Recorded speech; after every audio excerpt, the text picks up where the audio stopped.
Okay guys, so today I'm going to show you how to calibrate your mass airflow sensor. So unlike the older Fords, the new Fords have digital mass airflow sensors and they use frequency and period. So over here I am in the VCM editor. Let me just show you where I'm at. I am in my airflow general tab, and then I clicked over here to MAF airflow versus period. So open that up. Now, the reason we need to adjust this is because anytime you have diameter size change of your cold air intake, your mass airflow sensor has to be recalibrated. So over here on the left hand side you've got your periods. Now the period is 1,000,000 divided by the frequency and gives us this number. Now over here on our right hand side we have the corresponding airflow numbers to that corresponding period. So what we are going to do, and I've already got a data log with values in it. I'm going to show you how to set that up.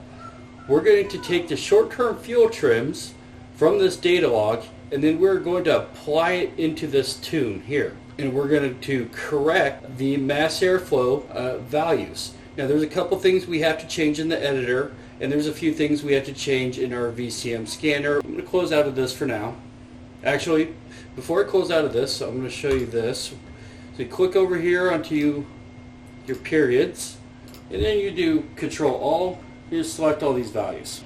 Alright, so once you've copied all these values, you'll then go into your VCM scanner, and we're going to set up the histogram here. So I'm going to right click. I right clicked and I went into this display here. Now I'm going to hit the plus button and I'm going to add a table, and I'm going to take the values I just copied, and I'm going to go ahead and paste them into our row axes here. And then I'm going to assign the unit. I'm going to assign the parameter, which in this case we copied the mass airflow period.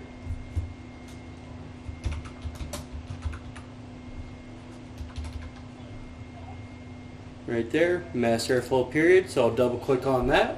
So over here in our view, we want to make sure our average is set. We want our average values. Now up here I'm going to add another parameter to this. I'm going to add my short-term fuel trims.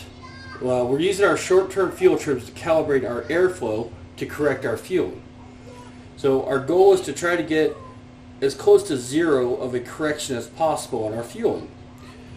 So I'm going to go ahead, I'll click in here, and there we go, short-term fuel trims. I'm just going to use bank 1, but it doesn't really matter which bank you use.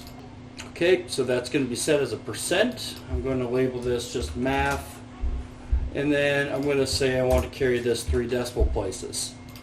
Typically you're going to want to set this to somewhere around 10, 12, somewhere around there.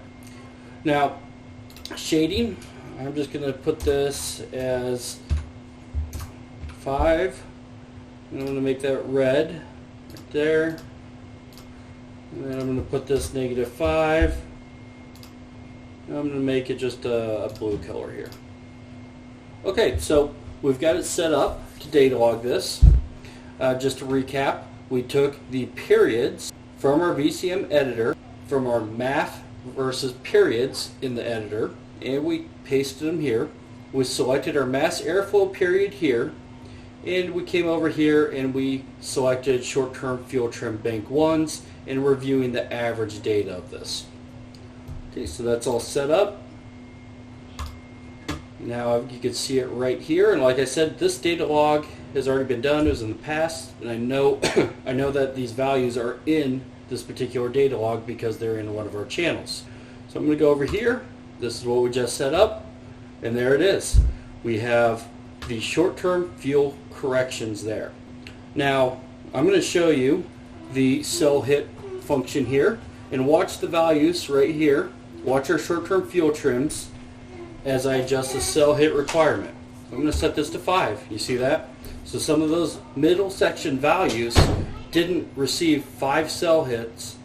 When you're dialing in your mass airflow sensor, you want to try to get 10 cell hits to carry then over to your tune, because what you don't want to do is corrupt your data in your mass airflow sensor and throw off the calibration.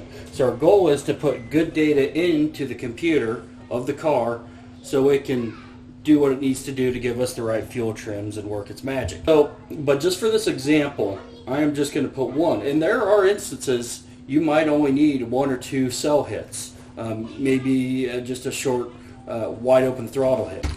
Alright, so I'm going to populate that back at 1.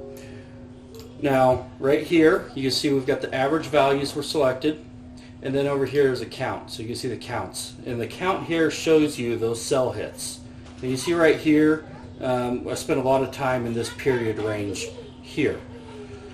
So I'm going to go back over to the averages, and I'm going to select all of these. I'm just going to hit copy, so I'll right click and hit copy, and then I'm going to go over to the VCM edit. Back over here in our MAF airflow versus period, I'm going to go over here to the top. I'm going to right click, and then I'm going to hit this paste special button, and I'm going to hit multiply by percent. And there it is. So now we took what we had data logged for, let's say it was a cold air intake change, and now we've applied it to the tune. Now, and I'm kind of going a little bit backwards here because there's a couple things you need to set up in your tune before you data log for a diameter change or any large changes for your mass airflow sensor. So one of the things you're going to need to do is disable your long-term fuel trim. So you'll find that in the fueling oxygen sensor section. So when you're setting up to data log for those short-term fuel trim adjustments, you'll need to turn this off. So I hit disable, and then I'm going to go back to my airflow. Now, I typically disable this value here. So I'll disable this, and then I'll go over here to my MAF temp correction, and I'll usually zero all these out. Okay, zero those out. Okay, so now you load this tune into your car, and you'll be able to data log your MAF transfer. Now, once you complete that data log and you're done with all this process and your mass airflow sensor's dialed in, you'll go ahead, you'll put the values back in this table. And I didn't copy them, so we're going to pretend I put them back there. So I'll put the factory values back in the MAF temp compensation, and I'll go ahead and I'll turn my cylinder anticipation back on, and then I'll go over back to my fueling, and I'll re-enable my long-term fuel trims. So that's the overall process for dialing in your short-term fuel trims or dialing in your mass airflow sensor using your short-term fuel trims. But anyways, I just wanted to give you guys a short video on how that works. I hope you found it was helpful.